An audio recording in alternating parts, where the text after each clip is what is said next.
Hi, I'm Anne Bowditch. I'm a modern day therapist and author of The Energy of Anxiety.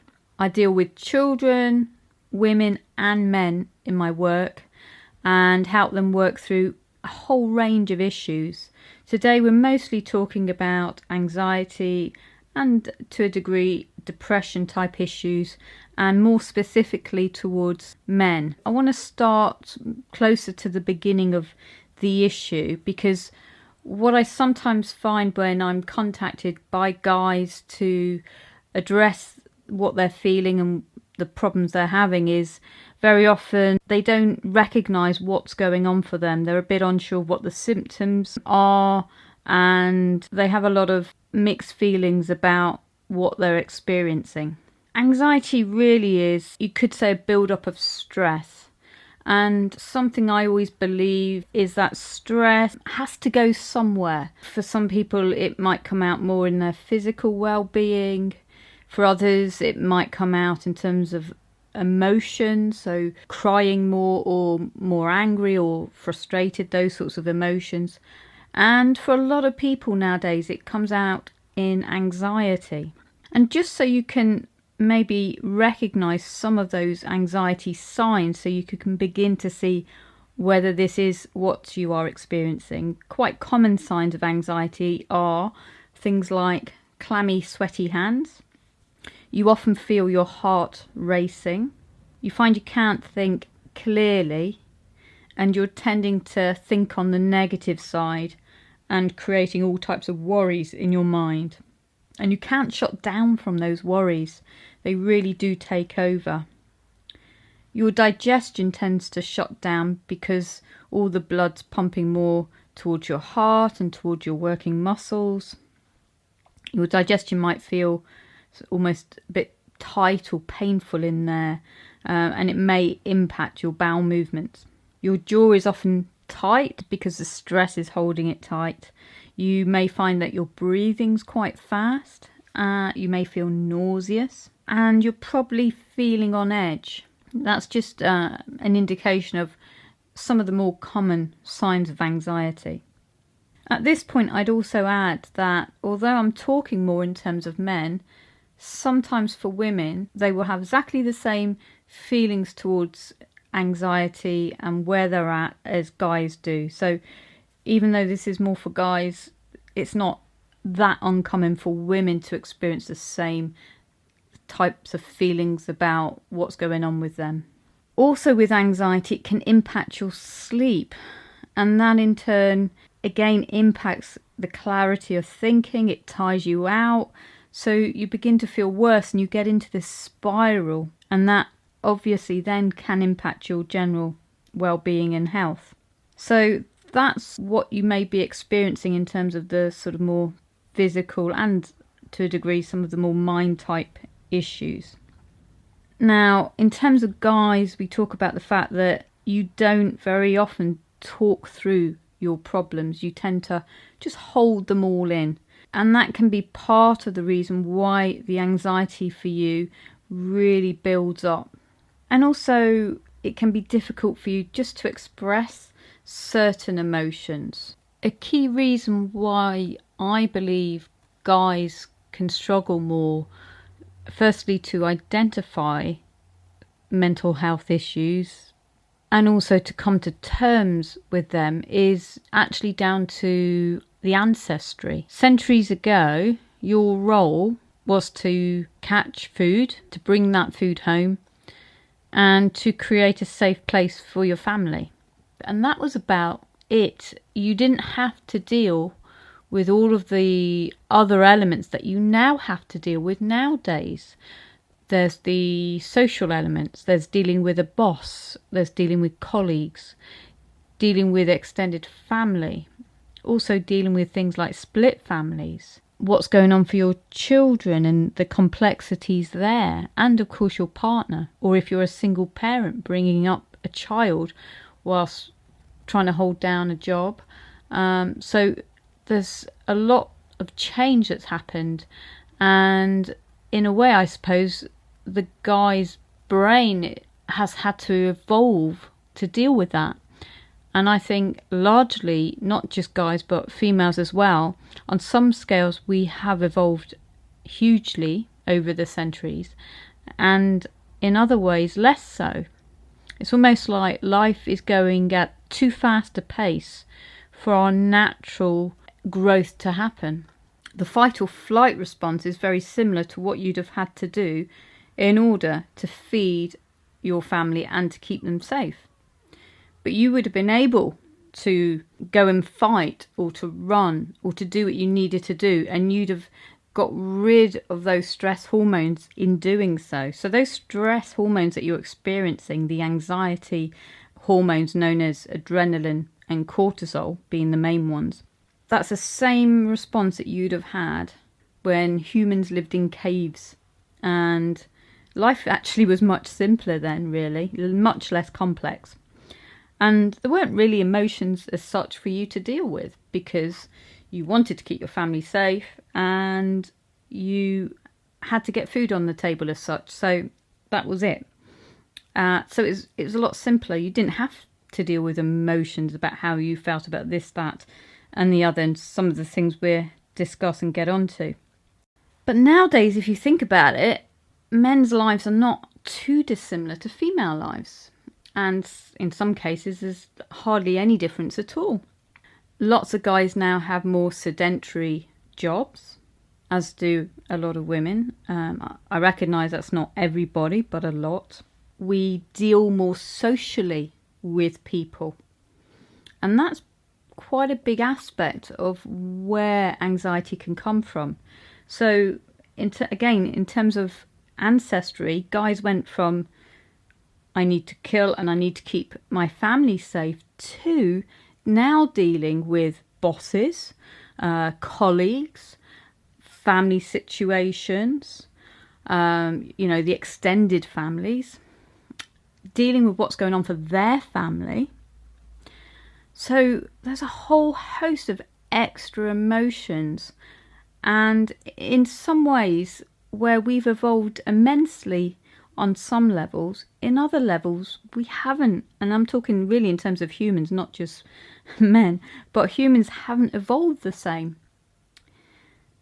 So for guys, it's like you're having to come into this much more domesticated situation and dealing with these more social aspects as well. And also, if you think back maybe to as a youngster, obviously again, that generation, your parents' generation, wasn't as evolved as you are. So did Dad, for instance, say to you, you've got to be tough, you've got to be strong? Or did he tell you to man up? Or to be a man? So those are some little things that might have seeped into your subconscious, which you may or may not consciously remember. So keeping on the topic of children, some of these issues might be a reason why a guy might experience anxiety or depression. Were you brought up in either a stressful or toxic environment? Perhaps a parent was an alcoholic. That's a massive thing to deal with. Or there was some type of abuse within the family. Did you experience bullying at school? Were your mum or dad either ill in some way, whether that's physically or mentally? Were they depressed? Were they anxious? But it probably wasn't called anxious or anxiety then. It was probably called a worrier. Did you experience a feeling of not fitting in? Recently, I've been working with a lovely, very young child, and one of the things they struggle with is the fact that at playtime, most of the other boys in the year go and play football, and they don't like football. So they're feeling excluded and isolated. And that can present a problem. How did your teachers treat you? What did they say? Did they tell you that you wouldn't amount to much, that you were thick or useless? Because actually, some of these terms have been used. And we can't disregard the things that have happened in the past. Did you have some sort of trauma? Maybe you had to spend some time in hospital, had an operation, or were involved in some sort of accident, or something happened within your family that you were aware of or saw. There could be a whole host of things. All of these issues, when not resolved, and chances are they haven't been resolved for you, and I'll talk in a moment about what I mean by resolved, they can then result in problems for you, and that may be anxiety or depression. And again, it's no different actually to females. The big difference is females are a little bit more used to understanding the connection between things that have gone on and what they're now experiencing and feeling. And it's probably because these issues have been talked about a lot more for females.